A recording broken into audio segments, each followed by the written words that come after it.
Hi, this is Stephen from Share Navigator. It's December the 17th, and this is your options and futures trade update. So we're just going to have a brief mention on SPY. We said and we've mentioned that we're just going to hold off placing our next short put option trade, the one that we tend to win on quite a bit, and that's because we're seeing this pattern forming here, just technically speaking.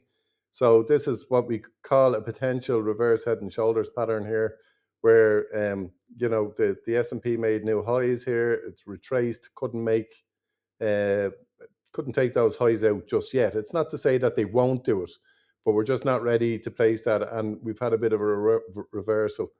Yesterday, the market was down nearly 1% at one stage, so we'll see does it revisit that. And the key level now that you'll be watching out for here is if this level down here gets broken. And if that happens, then that can be a really kind of bearish reversal sign. So we're just going to wait to see how that forms before we place a trade on the S&P 500.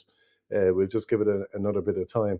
What I really want to focus on today is just exploring different ways that you can trade oil if you choose to do so. So I just want to clarify, first of all, we are not ready to place a trade on oil.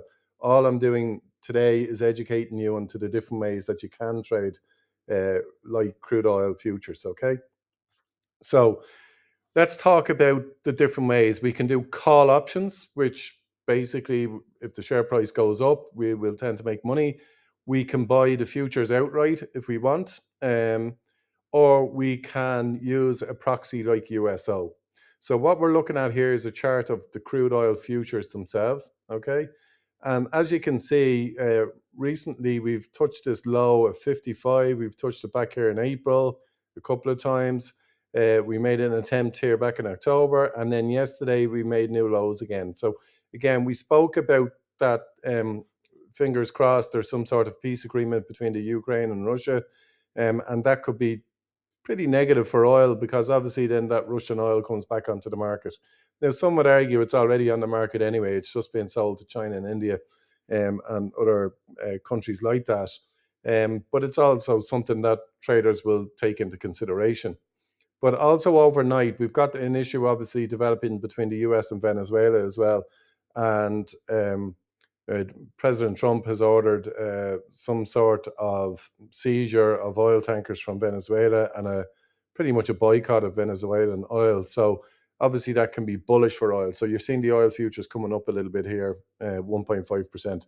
But given the sell-off, that's not a lot. So we need to see this play out, and we need to see does this support level actually hold. Now, the slightly thing yesterday that you need to be aware of, the low that was put in yesterday actually takes out all the previous lows here, now just marginally. So we would need to wait and see does this actually area hold before we would consider going long.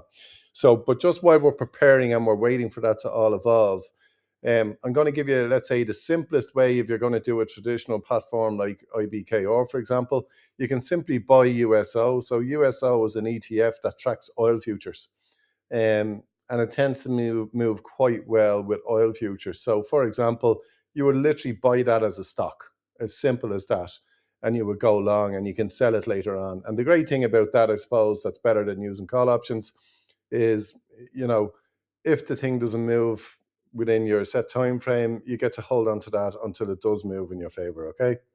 The other way would be to buy the futures outright. So we could just jump into IBKR and buy the futures and go long, and you can do that in your spread betting account as well. Or the other way then is to buy call options, and that's what I'm going to focus on now. I'm going to focus on call options in IBKR, and then going to focus on call options in the spread betting platform IG Index, and that would be tax-free for residents of the UK and Ireland.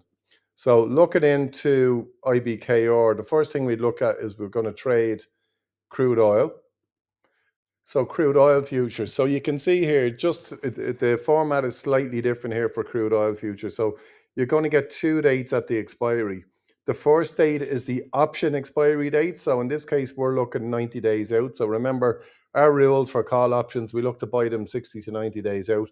That's to give us some time for the trade to work out. Okay. So this is the March 17th expiry for the April futures contract. So just remember that. So the first part is the options expiry date.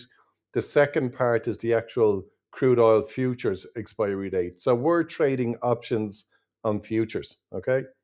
So the second thing we'd look for here is we look for deltas of in and around 0.7. And the reason for that is we want some sort of statistical probability that we will finish in the money at expiry. So when your delta is at about 0.7, it usually indicates you have a 70% chance of the option finishing in the money. It doesn't mean you'll be profitable. It just means that it'll be in the money. In other words, it will have some real value. So when you're trading these crude oil futures, if you do the options on them, remember the multiplier for the option is 1,000, not 100. So if we were to buy the $52 call option, for example, the cost here would actually be $5,800 per contract. So you can see here straight away our performance profile is telling us our max loss will be 5,900. So that would be if the share price of crude oil drops below 52 at expiry in March, okay?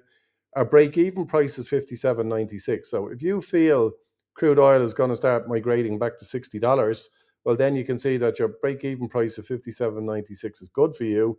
That means that, you know, if it did get to 60, you'll be making close to $2,000 profit on this particular trade, okay? And your max return is said to be unlimited. Now, the downside of this strategy here, see the probability of profit? It's only 41%. And you're going to find that when you buy call options. The reason for that is you're paying for time value.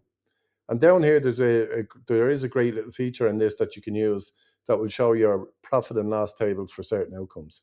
Now, we don't have to wait for expiry for this. So let's say, for argument's sake, next week, crude oil jumps by 5% or whatever. We can close this trade down. It's not that we're going to hold this trade to March, but we would, we're just trying to give ourselves as many opportunities. But if it rallies in the meantime, we'll go into a profit situation on it. If that one is too expensive for you, what you can do is switch to USO.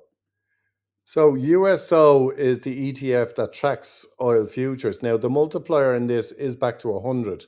So it will be cheaper to buy the call options in this one if you wanted. So for example, if we wanted to go in the money here, we look for our delta of around 0.7. So let's say we'll go for the $62 strike. It will be 100 times 8, which is $800 a contract. So obviously, you're not on the hook for as much money here.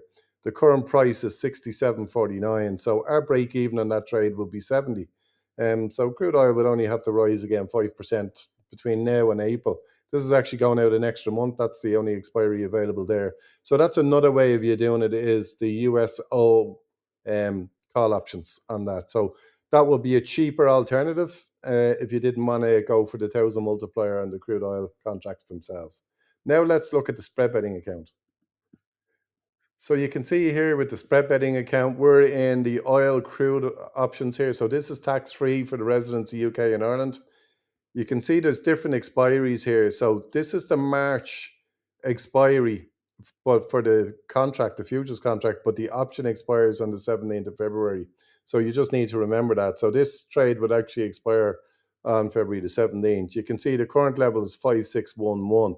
So now the difference with this is you don't have the same level of deltas and information in the options than you do in interactive brokers. So you have to use some of your own intuition here. But let's say we went for the 52 strike, which wouldn't be far off it again. What you would be doing here, you're basically betting an amount per point. So they're saying here that you're betting 545, and let's say we put 1 down. That's what we're betting per point above 5,200 as such. So for example, if the oil futures, let's say, drops to 5,300, we will have lost 546 minus 100 per point, which will be 446. If it goes up, for example, to 6,000, the value of that is obviously going to be 800. So 800 times 1 minus the 546 we've paid out, we'd be in a profit of 200 and something dollars. So if you feel crude oil is going to go up, you could buy, for example, and bet an amount per point here in a tax-free environment by buying the 5,200 calls, which will be expiring on the 17th of February. So that's just different ways, folks, for you to trade crude oil. I hope you find it useful. We're not ready to trade it. I just wanted to start teeing it up. And if you have any questions, please book a strategy call with me. Okay, thanks and bye for now.